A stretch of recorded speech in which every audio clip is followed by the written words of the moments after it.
Let's go. I wake up to a little bit of drool on my pillow, feel like it's gonna be a bad day. I'm tired of shit. Hello friends and my lovely viewers.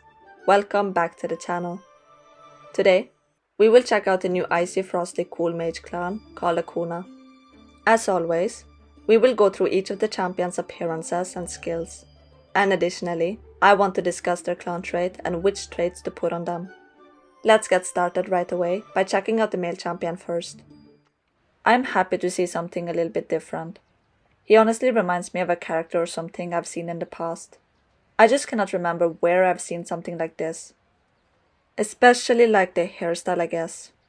But that is probably a very common hairstyle though. Does this champion remind you of anyone? Like an anime character or something? Perhaps you can remember the character I'm thinking of. Well, anyways, let's see the female. They both look very majestic, to be honest. She also has a floating thing that looks like a totem. Perhaps it has something to do with her skills. That would be really cool, not gonna lie. I almost wanna give these champs a 10 out of 10 rating, but I think that is solely based on the wing-like sleeves. So, I do have to judge their entire appearance as a whole. Thus, I will give them a rating of 8.5 appearance-wise. Oh, now I remember which character they remind me of. They legit look like Aurora from Mobile Legends. Do you see the resemblance too?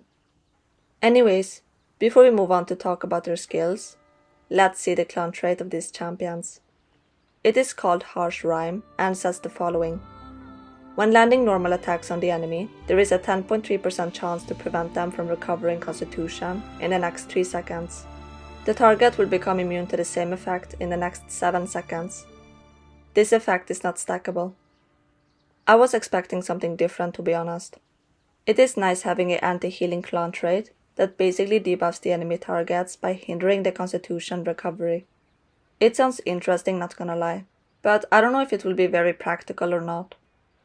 I mean, I can think of a few uses of this trait, but then again we would have to sacrifice other trait slots. You know what? I will just stop rambling about it. But as for you guys, feel free to let me know in the comment section below what are your opinions about it. Now, let us move on to discuss their skills next, starting with the female this time. Her active skill is called Shattering Ice. She will deal a 3-stage strike, where each stage deals damage to a random enemy target equal to 170% of her strength. 10% of the current shield's health is also applied by permafrost. In the Pyro Plume status, each strike will trigger an explosion on the target, which deals the same amount of damage to nearby enemies. It is honestly hard to judge this skill, since we don't know anything about the permafrost effect nor the Pyro Plume status. But I'm hoping this skill will make more sense after we see the passive and ultimate skill of hers. So let's see her passive skill now. This skill is called Acuna's Burning Glacier. She will gain 25% lifesteal. When using normal attacks or skills, she will consume 25% of the current constitution to cast a permanent shield, aka what we call permafrost, with an equal amount of health. When her permafrost exceeds her max constitution, it will be converted to their current constitution and increase their max constitution by 100%. In this case, our female champion also enters the Pyro Plume status for 10 seconds, and during this status, their skills will be enhanced and each normal attack will deal additional damage equal to about 8% of the current permafrost shield's health. Okay, so to try simplifying it, she will gain 25% lifesteal. It doesn't mention any requirements for this lifesteal, so I am guessing it will constantly be activated from start till end. This is her passive skill after all, so it's only logical for us to think this way. Then, whenever we make her use normal attacks or skills, she will eat away 25% of her own current constitution to create a permanent shield, which is the permafrost effect in short. This permanent shield will have an equal amount of health. When our champion's permafrost increases to become more than the max constitution, then it will be converted to their max constitution, and also the max constitution will be increased by 100%. When this happens, our champion will enter the Pyro Plume status for 10 seconds, and that leads to the following buffs that we can see. enhanced skills, and a buff normal attack. I hope I made it somewhat easier to understand. There is a lot of domino effects kinda, like if this happens, then that will happen and so on. But yeah, the passive skill looks interesting though, and it is kinda cool to have a life-stealing champion in the team. I'm very interested to see how it works on the battlefield. Now, anyways, let's see her final and ultimate skill. Permafrost Bite. She will grant and activate the 8-second Permafrost shield to a couple of the lowest constitution allies. This also includes our female Acuna, so if she is one of the lowest constitution champions of our team, then she and the other low constitution ally will get the shield. The shield share the same health of our champion, but not lower than 20% of our champion's max constitution. I'm getting the impression that having a high constitution on our female Acuna will be important. The activated Permafrost shields will take 25% reflected damage. In Pyroplume status, the activated Permafrost will be enhanced, dealing damage to nearby enemies equal to 8% of the shield's current health per second. So the ultimate skill of hers is the one that gives the Permafrost shield effect. The two lowest constitution champions of the ally team will get this 8-second lasting shield. The shield has the same health as our female Acuna, but not lower than 20% of the champion's max constitution. So we will have a minimum of 20% of our max constitution, which is nice. 25% reflected damage can be taken by this shield. And even here, it is mentioned that the Permafrost will be enhanced if we are in the Pyroplume status. Her skills are very complex and intertwined with each other, but overall, it all looks very interesting. To be honest, she actually gives me a very strong tank vibe for some reason, like tank/support perhaps. And I think she can become pretty strong if built in the right way. But let us see the male first before I make up my mind. The male's active skill is called Frosty Cage. He will create a zone of ice in the current enemy target's direction, which lasts for 5 seconds. Enemies that are within the zone takes damage equal to 150% of his strength every second, and the healing effect they receive will be reduced by 60%. If the enemy stays within the zone for more than 3 seconds, then they will be frozen for 2 seconds and controlled immunity will be ignored. Allies within the zone recovers constitution by 150% of our male champion's strength.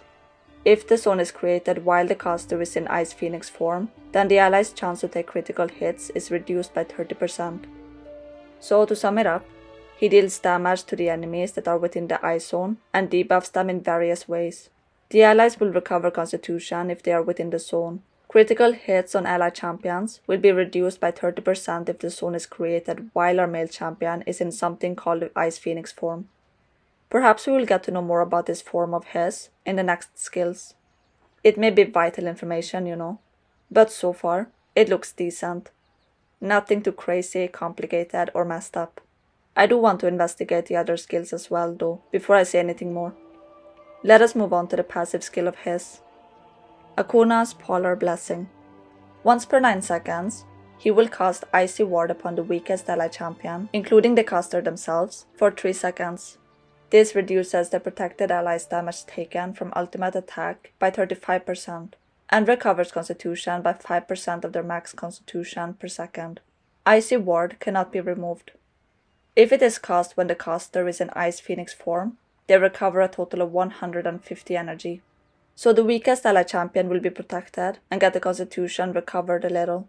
This effect cannot be removed, and if it is cast when the male champion is in Ice Phoenix form, then they will recover a total of 150 energy.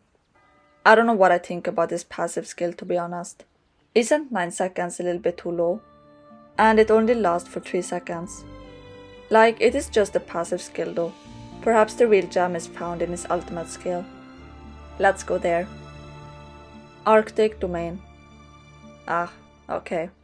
This is where the Ice Phoenix form is mentioned. So, he will transform into an Ice Phoenix. Then he deals damage to all enemies, equal to about 650% of our male Acuna's strength, and inflicts Arctic Domain upon the entire battlefield for 7 seconds. During this period, enemies will be frozen for 2 seconds when they cast an active skill. There is also a 15% chance for them to be frozen when they use normal attacks. The freezing effect ignores controlled immunity. It is much easier to understand his skills compared to the female. He becomes an Ice Phoenix, deals damage, and has the chance of debuffing enemies for 7 seconds. And like mentioned, the freezing effect ignores controlled immunity. To be completely honest with you all, I don't see anything unordinary or extraordinary about this champion. He looks decent and average. I wouldn't say he's bad in any way. It is only the passive skill I find a little bit boring, that's all. But we know exactly what is happening in his skills, which makes him more reliable compared to the female, where her skills are all intertwined and filled with effects that do this and that. You know what I mean, right? The female can be more of a gamble going for, cause we do not know exactly how she will function on the battlefield, or how her skills will work together with other champions and so on. When it comes to the traits, as for the female, I personally prefer building her as a full-on support. So I would suggest putting energetic and honorable for the first 2 slots, and then rapid shot for the 3rd slot. For the 4th slot, you can put anything you want, to be honest. As for me, I would put hulking, but it is completely up to you what you want to put for this final slot. For the male, I would want to increase his survivability, to be honest. So I'm thinking honorable may be great for the first slot of his. And in the 2nd slot, I believe we should add Pure Heart to hopefully deal with the annoying Sprite. Fingers crossed. I'm kinda unsure if the ultimate will do a lot of damage, so I'm inclined to believe that we should put Brutal on him next. But if you don't see me putting any pinned comment about it, or an update video, then yeah, Brutal is definitely the way to go. As for the final slot, I would either put something like Agile or Focused, whichever fits your playstyle better. And as for the question if the male or female is better, I would say that the female can be better than the male. But it is going to be needing heavy investments, like tons of vigor and whatnot, while the male is more of a plug and play. So, I would personally say in my opinion, the male is more reliable and most likely a better champion than the female. While in the late games, the female may end up outperforming the male. But as I do not have the resources to figure out who would be better with a high vigor in the late games, my answer is that the male is better than the female. What do you think about this clan, by the way? Which one would you like to use for your main team? Feel free to let us know in the comment section below, and do ask if you have any questions regarding these champions or Bloodline in general. I will try my best to answer you all. Anyways, thank you all so much for watching, and I will see you guys next time. Take care, stay foxy, adios, bye!